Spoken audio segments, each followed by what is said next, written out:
Hey everyone, welcome back. You know those late night debates that just keep coming back? The ones you argue with your friends about? Yeah, like who would win in a fight, Batman or Superman? Exactly. Well, today we're tackling one of those epic showdowns. Buckle up, because we're diving deep into the world of martial arts legends. It's Jean-Claude Van Damme versus Jet Li. Two iconic action stars, two totally different fighting styles. We've got articles, expert opinions, the whole shebang ready to break down. So we can analyze their strengths, weaknesses, and how those play out in a fight. It's gonna be fun. Ah. But remember, folks, we're leaving personal bias aside. This is a strategic breakdown. Like, what would actually happen if these guys stepped into the ring? Right. We're looking at skill sets, techniques, and how they'd adapt to different fighting scenarios. No fanboyism here, just a deep dive into what makes these fighters tick. So let's kick things off with the muscles from Brussels himself, Jean-Claude Van Damme. Now, we all know him for those epic splits and high kicks. Seriously, those movie moments are legendary. But hey, those moves are rooted in some serious martial arts. You're talking about his background in Showdown karate and kickboxing. Absolutely. That's what gives him that real-world power and precision. Van Damme is all about those explosive strikes. Totally. It's that one-strike knockout kind of style. He's aiming to end the fight quickly. Oh, and that roundhouse kick of his, forget about it. Devastating. And you can see that strategy in his movies. But could that power be enough against Jet Li? Jet Li. Now we're talking speed and agility. This guy's a master of Wushu. It's almost like a dance, but with a whole lot of power behind it. Exactly. Wushu blends performance with combat. That training gives him insane reflexes. Seriously, he dodges attacks like it's nothing. You see it all the time in his movies. Remember those scenes where he just disappears and then reappears? Bam!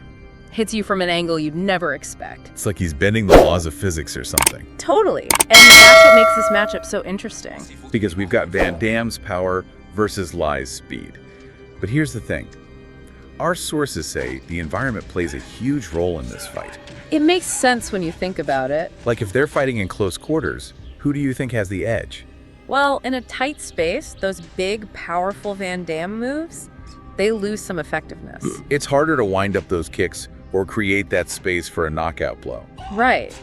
Li, though, he can dart in and out, using that speed to his advantage. Picture them in a narrow alleyway. Okay, I see where you're going with this. Van Damme would struggle to maneuver. Exactly. Meanwhile, Li's weaving through, landing quick jabs and kicks. Van Damme won't even know what hit him. But flip the script.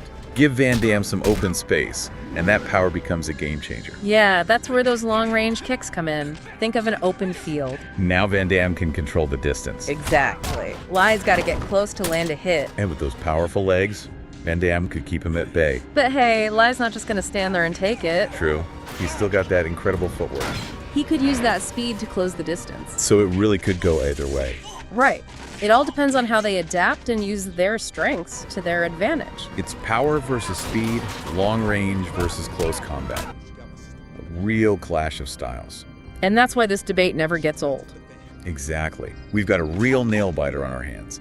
But our sources seem to agree that Jet Li ultimately wins. And that probably comes down to his adaptability. He can take a hit and keep going. Plus, his speed makes him super hard to pin down. Yeah, Van Damme might get lucky with a powerful strike. But Li can avoid those attacks and keep the pressure on. And eventually, I think that would wear Van Damme down. Now, let's not forget that this is all hypothetical. Of course. There are so many factors that could change the outcome of a real fight. But that's the fun of it, right? Absolutely. It's all about exploring the possibilities. And that's what our deep dive today has been all about. Breaking down those skills and strategies to see who might have the edge. But ultimately, it's up to you to decide who you think would win. We've given you the information, now go debate it amongst yourselves. And here's a final thought to chew on. Imagine you're a movie director. Oh, this is a good one. You get to choreograph this epic showdown. Van Damme versus Li. Now, how do you showcase their strengths? How do you make it a battle for the ages? That's something to think about, right? Absolutely. And hey, let us know what you come up with. Until next time, folks, keep those debates going. And stay tuned for more deep dives into the world's greatest what-ifs. Yep. Take care.